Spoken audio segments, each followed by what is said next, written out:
Hi guys, ഇന്നത്തെ video എന്ന് പറഞ്ഞാൽ എനിക്ക് വളരെയധികം സ്പെഷ്യലായ ഒരു വീഡിയോ ആണ്. ഞാൻ എൻ്റെ 5ാം ക്ലാസ് മുതൽ കണ്ടൊരു സ്വപ്നമായിരുന്നു. സത്യം പറഞ്ഞാൽ ഇപ്പോഴും എനിക്ക് വിശ്വസിക്കാനേ വയ്യ. ഞാൻ എൻ്റെ 5ാം ക്ലാസ് മുതൽ കാണുന്ന ഒരു സ്വപ്നം ഉണ്ടായിരുന്നു. ഒരിക്കലെങ്കിലും എനിക്ക് സുരേഷ് റായനെ ഒന്ന് കണ്ടിട്ട് ഒരു ഓട്ടോഗ്രാഫ് ആയിരുന്നു എൻ്റെ ആഗ്രഹം. പക്ഷെ ഒരിക്കലും ഞാൻ വിചാരിച്ചില്ല ഒന്ന് നേരിട്ട് കാണാൻ പറ്റും, സംസാരിക്കാൻ പറ്റും. അന്നൊക്കെ ഞാനൊന്നും പ്രതീക്ഷിക്കാത്തൊരു സംഭവമായിരുന്നു. അങ്ങനെ കഴിഞ്ഞ വർഷം ഒരു ഒക്ടോബർ 27 ആ സ്വപ്നം സത്യമായി മാറി ഗായ്സ്. അങ്ങനെ ഞാൻ എൻ്റെ ഐഡിയലായ സുരേഷ് റായനെ നേരിട്ട് കണ്ട് എൻ്റെ ജീവിതത്തിൽ ഒരിക്കലും മറക്കാൻ പറ്റാത്തൊരു നിമിഷം തന്നെയായിരുന്നു ആ നിമിഷം. ഒരു ദിവസം ഞാൻ ഇങ്ങനെ ചുമ്മാ ഇൻസ്റ്റാഗ്രാം ഇങ്ങനെ തോണ്ടിക്കൊണ്ടിരുന്ന സമയത്താണ് ഇങ്ങനെ ഒരു ഷോപ്പ് ഇനാഗ്രേഷൻ ചെയ്യാൻ സുരേഷ് റായന വരുന്നുണ്ട്. അങ്ങനെ ഞാൻ എൻ്റെ ഹസ്ബൻഡായ ഉണ്ണിച്ചേട്ടനോട് പറഞ്ഞപ്പം പുള്ളിക്കാരനാണ് പറഞ്ഞത് നമുക്കൊന്ന് പോയി കണ്ടാലോ എന്ന്.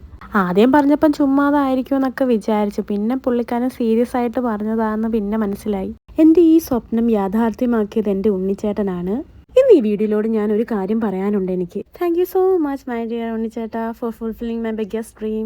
സുരേഷ് റായനെ കുറിച്ച് പറയാനാണെങ്കിൽ വാക്കുകളില്ല. സത്യം പറഞ്ഞാൽ എനിക്ക് ഒരു 2 മണിക്കൂർ പറഞ്ഞാലും തീരത്തില്ല. സത്യം പറഞ്ഞാൽ ഞാൻ എൻ്റെ സ്വപ്നങ്ങളിലെല്ലാം കാണാറുണ്ട് ഇങ്ങനെ റായനെ മീറ്റ് ചെയ്യുന്നു, ഓട്ടോഗ്രാഫ് മേടിക്കുന്നു. പക്ഷെ ഒരിക്കലും ഞാൻ റിയൽ ലൈഫിൽ ഞാൻ വിചാരിച്ചതേ ഇല്ല ഇങ്ങനെ ഒന്ന് മീറ്റ് ചെയ്യുമെന്നോ ഒന്നും ഞാൻ പ്രതീക്ഷിക്കുന്നില്ല. ഞാൻ അവിടെ കിടന്ന് അണ്ണാക്ക് വെച്ച് ആരും ആങ്കർ ആയാൽ പോലും ഒന്നും മൈൻഡ് പോലും ചെയ്തില്ല. ലാസ്റ്റ് ആ റായന എന്നെ കണ്ടിട്ട് അവിടുന്ന് എന്നെ വിളിച്ച് വരുത്തി ആ സ്റ്റേജിലോട്ട് കയറ്റിയത് തന്നെ അതൊന്നും എനിക്ക് ഒരിക്കലും മറക്കാൻ പറ്റാത്തൊരു നിമിഷം തന്നെയാണ്. എൻ്റെ വീഡിയോ കാണുന്ന എല്ലാ വ്യൂവേഴ്സിനോട് എനിക്കൊരു കാര്യം പറയാനുണ്ട്. സ്വപ്നം കാണൂ, വിശ്വസിക്കൂ, ഒരു നാൾ അത് തീർച്ചയായും സത്യമായി മാറും. So never stop dreaming because dreams really do come true.